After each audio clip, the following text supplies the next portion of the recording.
What's going on today, guys? Welcome back. Unlike some legacy brands, looking at you, Gibson, Fender is actually listening to their customer base, as evidenced by this latest iteration of the American Ultra 2 series. This guitar features some of the latest updates for the Strat to date, including things like a much more comfortable neck, low profile heel joint, a smoother trem system, lumen lace side dots, Graphtec nut, locking tuners, all short post by the way, and so much more.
For me, the neck is the main feature. It's a modern D-shaped neck, which is my favorite shape.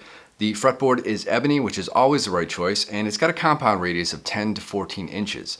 Also, they have now ultra rolled the edges. They should have been doing that from the beginning, but and I wish more builders would do that because it just makes it so much more comfortable. I mean, honestly, who wants that sharp edge of the fretboard digging into your hand? Nobody. So they're doing it right. This neck is very similar in profile to the Charvel Pro Mod neck. They're nearly identical, and the only real difference I can tell is that the Charvel has a 12 to 16 inch compound radius. This is 10 to 14, so this one's a little more curved.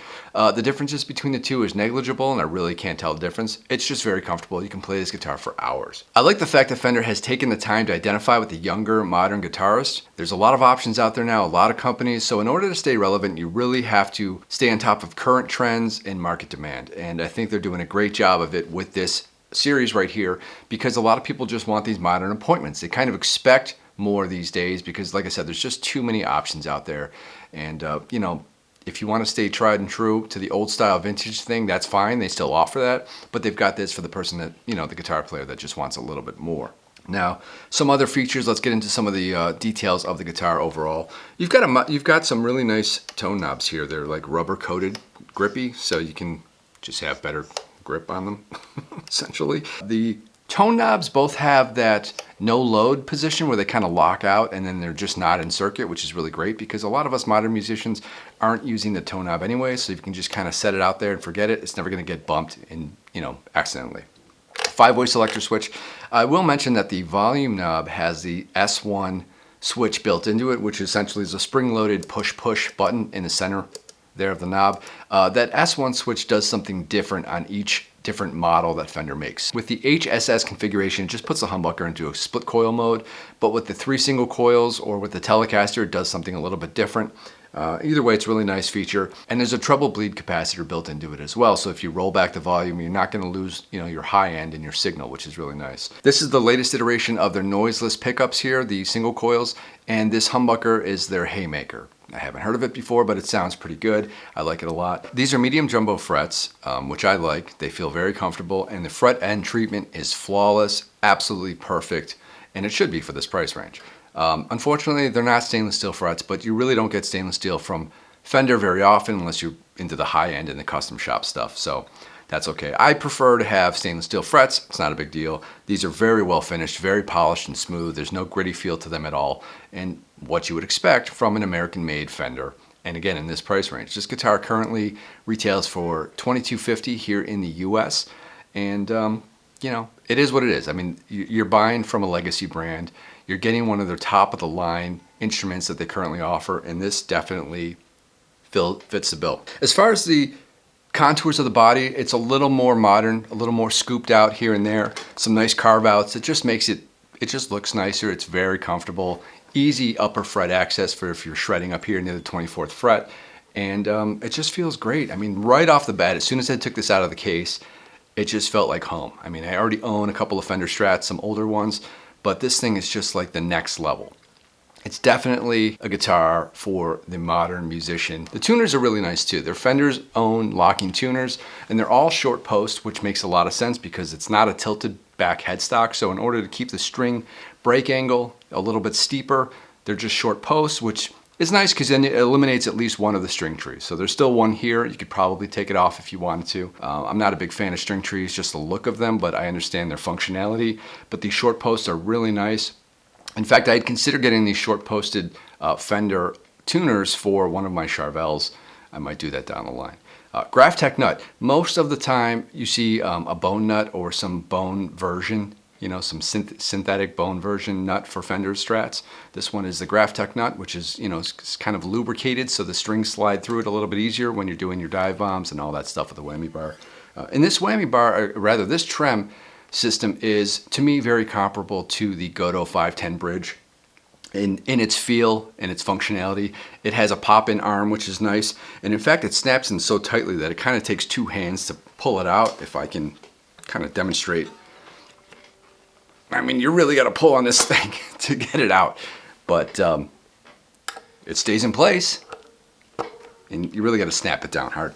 It's comfortable though, and this bridge is, it's made from, you know, better materials. It's cold rolled steel for the base plate, and then you've got stainless steel bridge saddles. So this thing is built to last. Some people might be wondering about the color of the pickguard and the plate on the back. That's anodized aluminum, which looks really cool to me. I mean, I don't understand the point of it other than the aesthetics. It looks white, I guess, on camera under the light, but it's kind of like a silvery color.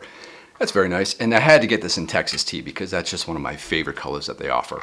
I prefer the darker red colors. You know, I'd love to see something like this in like an oxblood. That would be really sick. But this Texas tea color is pretty gorgeous, and it's made to last. The body is urethane finish.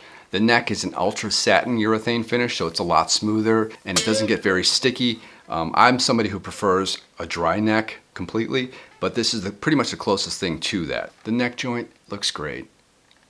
I mean, it makes sense. This is something that people have wanted for years, right? Now, they started doing that neck joint with the original Ultra series, but they carried it along, and it just makes sense. I mean, they should put that in all their models. There's no reason not to. I mean, if the stability is there and the build quality is there to hold it in place, just use that for all your models. You know, it just makes sense. But again, if you're looking to the future and you're looking for what's going to last down the line or what are people going to want 5-10 years from now, this is basically it. I mean, I'm really excited to see what Fender's going to offer in the future going forward, but right now this is the pinnacle of their build quality, their technology. Everything they have kind of going is culminating in this instrument here, and I have no complaints. This thing sounds great. We'll play some sound samples for you here in just a moment, but it's just top-rate guitar. I mean, I say that a lot of times, you know, I really rave about a guitar that I'm kind of reviewing, but honestly, you're getting the quality that you expect for the amount of money you're paying for it. And this is the kind of instrument that can just stay with you for a lifetime. This isn't some budget guitar that you're going to get rid of or, you know, hand off to somebody in a couple of years. This is something that you want to kind of grow with you as you continue to grow as a musician.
But let me know your thoughts about Fender, about this particular model. What your thoughts are overall, on this guitar. Is this something that you kind of have been looking at for a while?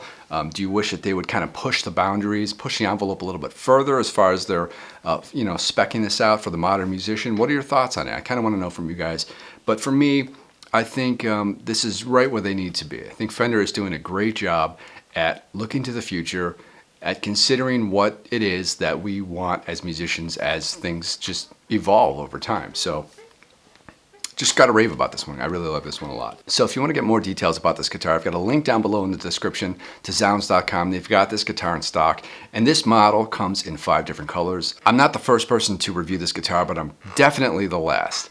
But I had to get in there and check it out for myself because I was really excited just to see how it feels, how it plays, and it does not disappoint. This is really an awesome guitar from Fender. This is kind of the next level, and just glad to see what's coming up next. If this is a glimpse into the future of Fender, I'm definitely here for it. Thanks a lot for watching. I'll talk to you guys soon. I'm out of here. See ya!